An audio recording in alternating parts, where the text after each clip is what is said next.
Assalamualaikum warahmatullahi wabarakatuh. Sahabat beriman yang dirahmati Allah Subhanahu wa Ta'ala. Animo umat Islam Indonesia untuk menjalankan ibadah haji sangat tinggi.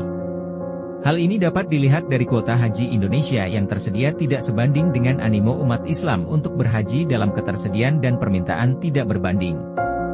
Sampai saat ini daftar tunggu berkisar antara 16 sampai dengan 48 tahun. Karena masa tunggu yang cukup lama tersebut, banyak calon jamaah haji yang tergiur dengan tawaran haji dengan menggunakan visa non-haji. Maraknya pengguna visa non-haji yang akan mengikuti pelaksanaan ibadah haji pada tahun 1445 Hijriah, 2024 Masehi memunculkan kekhawatiran terganggunya fasilitas dan layanan jemaah haji resmi saat berada di Arafah, Musdalifah dan Mina. Baik terkait layanan transportasi, akomodasi dan konsumsi serta ancaman pengguna visa non-haji yang tertangkap akan dikenakan hukuman baik deportasi, denda sejumlah uang dan larangan masuk ke Tanah Suci selama puluhan tahun. Artinya, orang yang menunaikan haji dengan kuota non-haji akan menambah kepadatan dan dapat mempersempit ruang gerak bagi jemaah haji dunia yang berangkat secara resmi. Praktik ilegal ini sangat berpotensi menambah resiko meningkatnya prevalensi angka sakit dan bahkan kematian bagi jemaah lansia yang lemah dan risti, karena dengan keterbatasan space di Armusna. Lalu muncul pertanyaan, bagaimana pandangan Islam tentang orang yang berangkat haji dengan visa non-haji, tidak prosedural?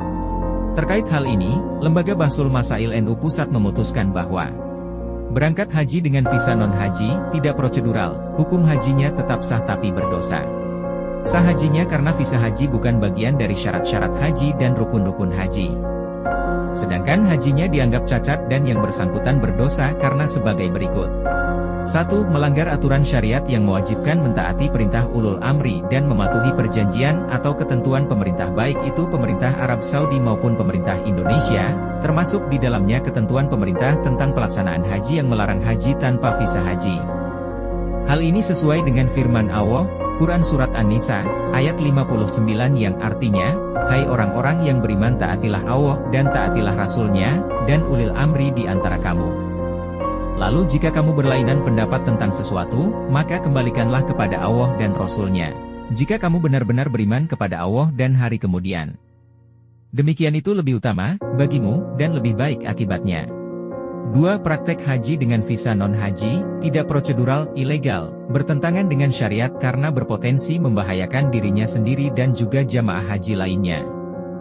Hal ini sebagaimana hadis Nabi Muhammad SAW, la dororo wala diroro, hadis riwayat Imam Ibnu Majah, yang artinya, tidak diperbolehkan menyengsarakan diri sendiri dan tidak diperbolehkan menimbulkan kesengsaraan terhadap orang lain. Dalam hal ini, praktek haji ilegal selain telah mencaplok atau gosok tempat yang disediakan untuk jamaah haji resmi, mereka juga memperparah kepadatan jamaah di Arafah, Musdalifah dan Mina maupun di Makkah, yang berpotensi mempersempit ruang gerak jamaah haji resmi sehingga dapat menimbulkan madorot bagi diri sendiri dan juga jamaah lain. Berdasarkan hal tersebut, Pengurus Besar Harian Syuriah NU merekomendasikan agar pemerintah dapat menumbuhkan kesadaran supaya masyarakat tidak melakukan haji non-prosedural. Hal ini perlu sosialisasi regulasi tentang larangan haji non-prosedural secara optimal. Dan sosialisasi tersebut dipandang sebagai bentuk amar ma'ruf yang dianjurkan oleh Islam.